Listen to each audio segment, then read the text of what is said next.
Hello everyone. Okay, so today in this video I'll try to show you something very interesting. It's the conditional formatting that we have here in the home menu. This is a very useful thing when you are analyzing over a lot of data in an Excel specifically. So it will help you to identify, filter out, and highlight some of the data. So if I go here, we'll see there are a lot of things, a lot of sub menu we have here, but I will try to show this part, highlighted cell rules. So on this video, on upcoming videos, I will be showing you the other things. Okay, so this we have the example here that I will be showing you is basically how we can highlight some cells, right? So if in this data that I have currently here, I will try to highlight some cell based on some logic. So first we have, see here, we have greater than rule, less than rule, between, equal to, text that contains, or a date occurring, or a duplicate value. So these are the basic predefined rules that we have. So for example, I'll try to do this on this particular row. We have 1 2 3 4, the serial number here. Now if I go here and try to select this, a pop-up will open. Let's write here 20.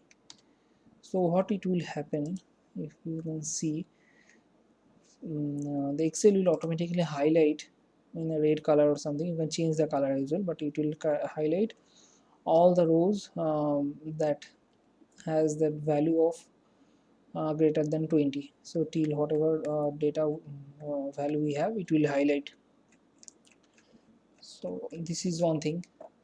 Let me clear it out. To clear this, just go here, clean rules, and clear from selected cell or from entire sheet. Just remove it. So the highlighted part is removed.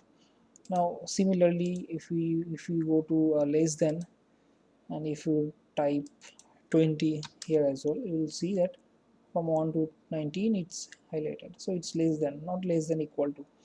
And here you can change the color as well. See, this can be done here as well. Whatever color you want, you can directly go here and do it.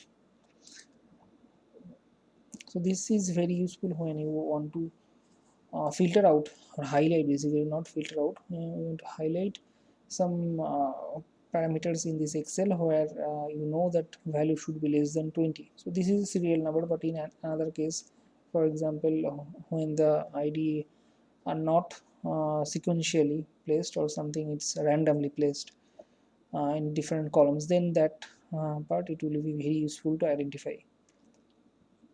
So I'll remove this as well. Now going to the other one, this is a between. This is also a useful thing.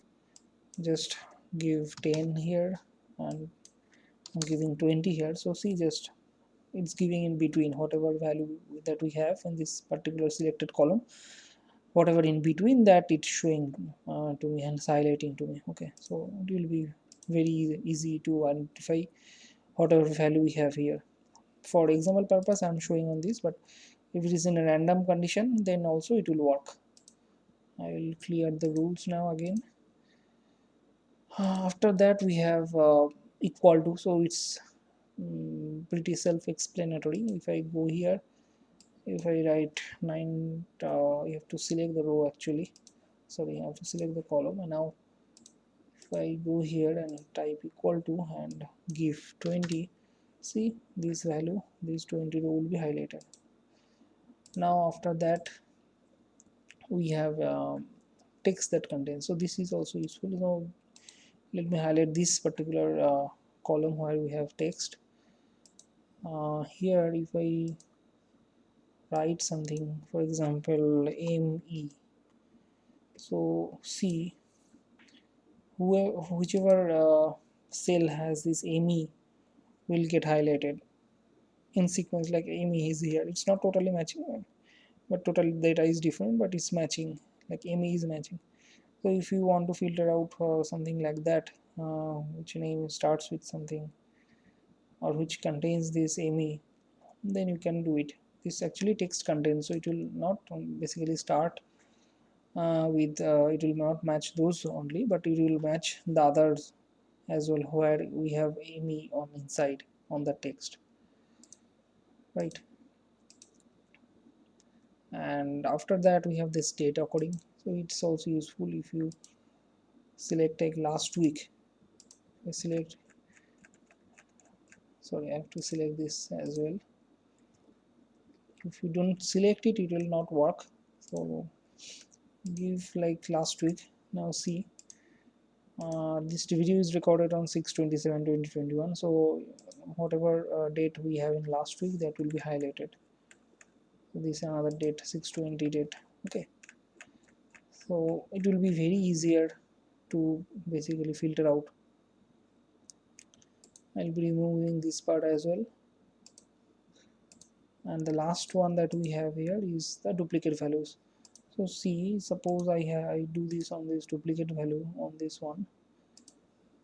Now see, we have this name duplicate somewhere else as well. Let ttr somewhere in this particular column we have that names, we have this name as well. So it's highlighting because we have multiple entry of that particular name. So for example, I want to see what sorry Walt. So I will try to do what I will try to make this a filter.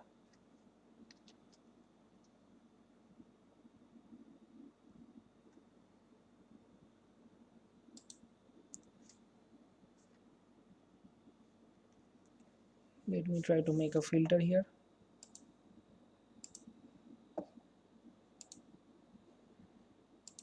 We have Walt, right?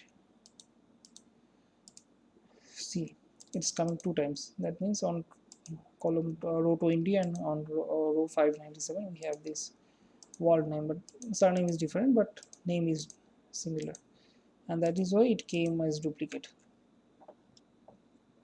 So I hope this is very clear now, that how to utilize these highlight cell rules. It's very useful. We have these more rules as well, where you have to design your own values, whatever, like cell value greater than or something equal to or between. You can do these things. The format all cell based on their values, format all cell that contains. So you have to design that rule if you want to make it. This can be done on a separate video, but whatever predefined rule we have, that is very useful, specifically highlighting this part that we have. And if you do not want to delete the data, but you want to highlight and see or send it to someone to verify the data, then this will be very useful to check. So I guess this video will help a lot, and thank you everyone. That's enough for today's video.